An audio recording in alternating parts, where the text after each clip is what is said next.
तो मैं आज आपको बताऊंगा कि जो रेजेक्स टैबलेट है इसको प्रेगनेंसी के अंदर और ब्रेस्ट फीडिंग के दौरान यूज़ किया जा सकता है या नहीं, और क्या ये प्रेग्नेंट हामला औरतें और जो ब्रेस्ट फीडिंग बच्चों को दूध पिलाने वाली जो माएँ हैं वो क्या ये यूज़ कर सकती हैं या नहीं। तो ये मैं आज डिस्कस करूँगा। मैं हूँ आपका अपना फार्मासिस्ट डॉक्टर अब्दुल राफ़े। मैं डॉक्टर ऑफ फार्मेसी हूँ, यानी मेरी जो स्पेशलिटी है वो फार्मेसी है। मैं माहिर अद्वियात हूँ और आप देख रहे हैं राफ़े हेल्थ केयर चैनल। तो चलिए लेट्स स्टार्ट।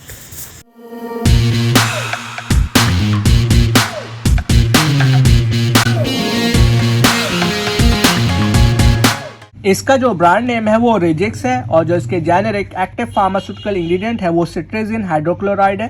ये 10 mg की टैबलेट है और जो इसके मैन्युफैक्चरर है वो एजीपी है। ये जो है एक एंटी हिस्टामीन है। यूजुअली ये जो है सेकंड जनरेशन एंटी हिस्टामीन है और ये जो है ना हिस्टामीन ब्लॉकर है और ज़्यादातर ये जो है एलर्जीज़ को ट्रीट करने में यूज़ हो रही होती है। डिफरेंट सिम्टम्स को भी ट्रीट करने में यूज़ हो रही होती है एलर्जी, जैसे स्नीजिंग हुई, छींकें, रनी नोज़, नाक बहरी, इची और वाटरी आइज, आँखों के अंदर खुजली और बर्निंग, उसको भी ये ट्रीट करती है। इसके अलावा इची नोज़ और थ्रॉट इचिंग, डर्मेटाइटिस, एक्जिमा, यानी कि खैर ये सारी एलर्जीज़ को ट्रीट करने में यूज़ हो रही होती है। ठीक है, कोई भी एलर्जी और किसी भी डिजीज़ की वजह से या वैसे भी अगर कोई एलर्जी हो तो उसको ये ट्रीट करती है। तो चले अब बात करते हैं कि ये जो रेजेक्स टैबलेट है जिसके अंदर सिट्रेजिन है, इसको प्रेगनेंसी के अंदर यानी जो प्रेग्नेंट वुमेन है, हामला औरतें हैं, वो इसको यूज़ कर सकते हैं या नहीं कर सकते, और ब्रेस्ट फीडिंग मदर यानी कि जो बच्चों को दूध पिलाती हैं कि माएँ, क्या वो ये यूज़ कर सकती हैं या नहीं, तो ये मैं आज डिस्कस करने लगा हूँ। ये जो रेजेक्स टैबलेट है इसको प्रेगनेंसी के अंदर यूज़ किया जा सकता है। ये सेफ़ है और यूजुअली रिकमेंडेड है। यूजुअली यही यूज़ हो रही होती है प्रेगनेंसी के अंदर। और अगर ब्रेस्ट फीडिंग की बात करें तो ब्रेस्ट फीडिंग के दौरान भी इसको यूज़ किया जा सकता है। इसका जो बच्चे के ऊपर है, जो फीटस है, उसके ऊपर इतना कोई ख़ास इफ़ेक्ट नहीं होता, इसलिए ये सेफ़ है और ये यूज़ होती है। जैसे आप लोगों को मालूम है, मैं अपनी हर वीडियो में बताता हूँ कि प्रेगनेंसी के अंदर there is a separate list of medicine, यानी कि प्रेगनेंसी के अंदर जो है वो टोटली अलग लिस्ट होती है मेडिसिन की। आप ऐसी ही प्रेगनेंसी के अंदर और ब्रेस्ट फीडिंग के दौरान आप कोई भी मेडिसिन नहीं दे सकते।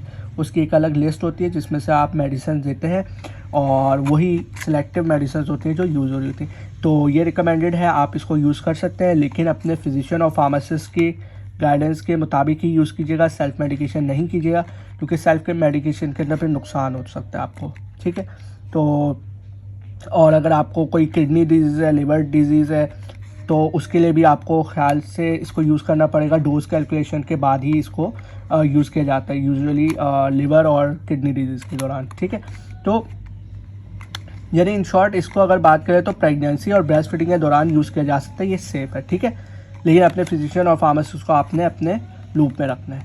ठीक है, तो मैं उम्मीद करता हूँ कि आपको इस वीडियो से फ़ायदा हुआ होगा। मेरे चैनल को लाजमन सब्सक्राइब कर लीजिएगा, क्योंकि मैं ऐसी इन्फॉर्मेटिव वीडियोस बनाता रहता हूँ। तो जल्दी से जाइए और मेरे चैनल को सब्सक्राइब कीजिए। अगर आपको इस मेडिसिन से रिलेटेड या किसी भी मेडिसिन से रिलेटेड आपका कोई क्वेश्चन हो, कोई सवाल हो, तो आप कमेंट सेक्शन में लिख सकते हैं। मैं इंशाल्लाह रिप्लाई भी कर दूँगा। और अब अपना बहुत बहुत ख्याल रखिएगा और अब अपने फार्मासिस्ट डॉक्टर अब्दुल राफ़े को भी इजाज़त दीजिए। अल्लाह हाफिज़, टेक केयर एंड पाकिस्तान जिंदाबाद।